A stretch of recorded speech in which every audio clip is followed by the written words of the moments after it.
Akhir 2022 kemarin, Gigabyte nambah distributor baru. Dari 1, sekarang 2 distributor. Ngebuat persaingan makin ketat dan user yang diuntungkan. Dengan harga G24 F1 sekarang udah sentuh 2,7. Lagi promo-promo Tokopedia 2,6. Dan kengototan Gigabyte berlanjut dengan masukin M27 QP ini resmi ke pasar Indonesia dan dengan harga yang mepetin di China. 5,5 juta di Topet dan di China 48, 49. Nice play, bro.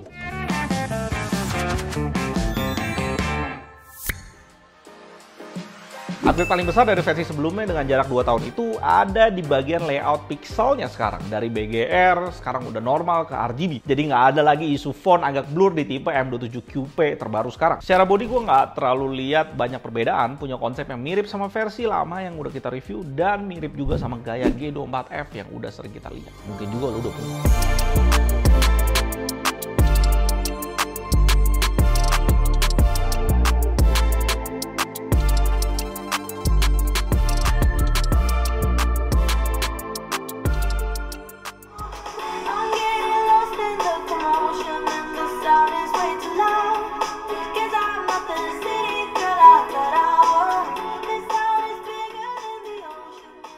Kualitas speakernya sih biasa aja, udah clear suara keluarnya memang, cuma powernya kurang, bass nggak terasa. Ya terkesan speaker biasa banget untuk monitor kelas 5 jutaan. Secara respon time di off sebenarnya panelnya udah cepet di 5,9. Smart OD gue nggak tahu dia pakai overdrive yang mana, tapi nggak menarik dipakai. Di picture quality ini preset terbaik yang bisa lo pakai karena preset setelahnya udah overshoot. Gigabyte sementara jadi monitor mainstream dengan respon time tercepat. Posisinya percis di bawah monitor Agon AOC yang fokusnya untuk pamer. Gigabyte lebih baik dari Korui, AOC dan juga Xiaomi. Panelnya stabil pas kita push sampai 60 fps.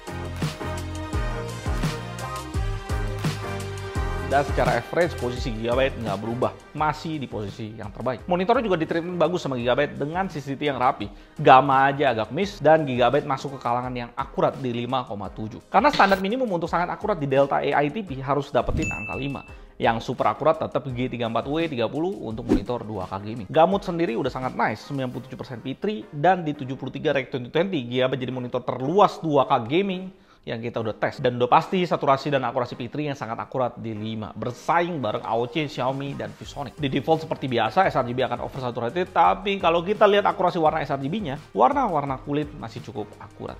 Dan Gigabyte tetap kasih kita preset sRGB yang bekerja baik untuk limit sRGB-nya dan punya CCTV yang rapi. Akurasi sRGB masih bisa dibilang akurat, ya walaupun jelas AOC, Xiaomi, dan juga Lenovo jauh lebih akurat. Preset ini bisa dimaksimalin dengan full kalibrasi pakai Kalman, dan Gigabyte bebasin kita atur brightness di preset sRGB ini, bagus. Tapi anehnya, kenapa Gigabyte limit maksimum brightness ya cuma 170-an nits di 100 tick-nya? Keputusan yang aneh sih buat gue. Gue ada coba untuk kalibrasi manual, tapi preset user define punya treatment lebih buruk dibanding preset default. Jadi optimal setting tetap gue saranin pakai defaultnya Gigabyte di preset standar dan ada settingan brightness juga gue kasih. Full kalibrasi pakai Kalman bisa maksimalin akurasi P3-nya sampai ke 3. Sayangnya di Gigabyte ini korbanin banyak kontras. Kita cuma dapetin sekitar 780, kalah dibanding AOC, Korui, dan juga Xiaomi. Di max brightness Gigabyte nice masuk ke kelas yang paling terang 405 nits. Minimum brightness udah di bawah 100 nits cukup oke. Sayangnya belum bisa di bawah 50 nits.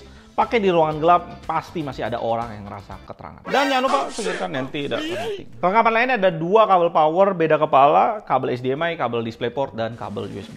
Udah lengkap. Di 5,5 juta sih harus gua akuin harga ini sebenarnya nggak murah. Karena AOC Q27G2S udah di harga 4,5 juta, punya kualitas panel yang mirip-mirip, dan pemimpin pasar monitor siapa lagi kalau bukan Xiaomi yang nunjukin kita harga sebenarnya 2K gaming di China udah sentuh di harga 3,1 juta. Tapi di sisi lain karena kita tahu perwakilan Xiaomi di sini ya badut. Dan juga AOC sendiri Q27G2S-nya suka ngilang di pasaran kehabisan stok. Keduanya otomatis langsung ngangkat Gigabyte jadi yang terbaik ketika lu mau main game dan juga editing bersamaan. Dan lagi tambahan USB-C 18 watt di Gigabyte selesai masalah yang AOC ataupun Xiaomi nggak bisa. Sangat cocok buat kalian yang punya MacBook M chip dan PC gaming tapi cuma mau satu monitor. Dan udah disediain tombol KVM switch yang satu kali klik langsung ganti input PC gaming ke MacBook atau sebaliknya. 18 watt udah sangat cukup untuk MacBook M chip terbaru. Dia bisa kalian pakai kerja tanpa harus takut kekurangan power pas di charge via USB-C dari Gigabyte. Di sisi seberang dengan logo naganya sebenarnya MSI punya lawan yang sangat tangguh buat jegal Gigabyte ini. Dengan monitor 274 QRF-QD yang punya USB-C juga 15 watt dan kualitas panel dari research gua mepetin Gigabyte M27 QP di sini. Di China sih harganya udah 4 juta, tapi di Indonesia masih dijual 7 juta. Langsung lu cuekin aja MSI karena kita tahu dia nggak peduli market di bumi. Tapi target pasar dia tuh planet Namek dan Namekian ya.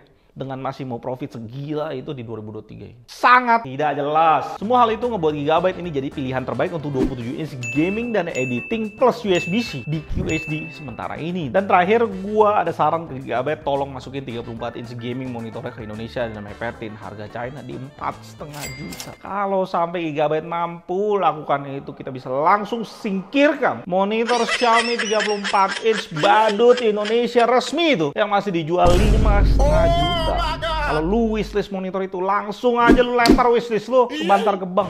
Karena kita tahu harga real monitor 34 inch Xiaomi itu udah 3,6 juta. Xiaomi yang harus jadi pemimpin peperangan pasar monitor masuk ke Indonesia malah jadi raja badut. Aduh. Well, dari JTD, sampai jumpa.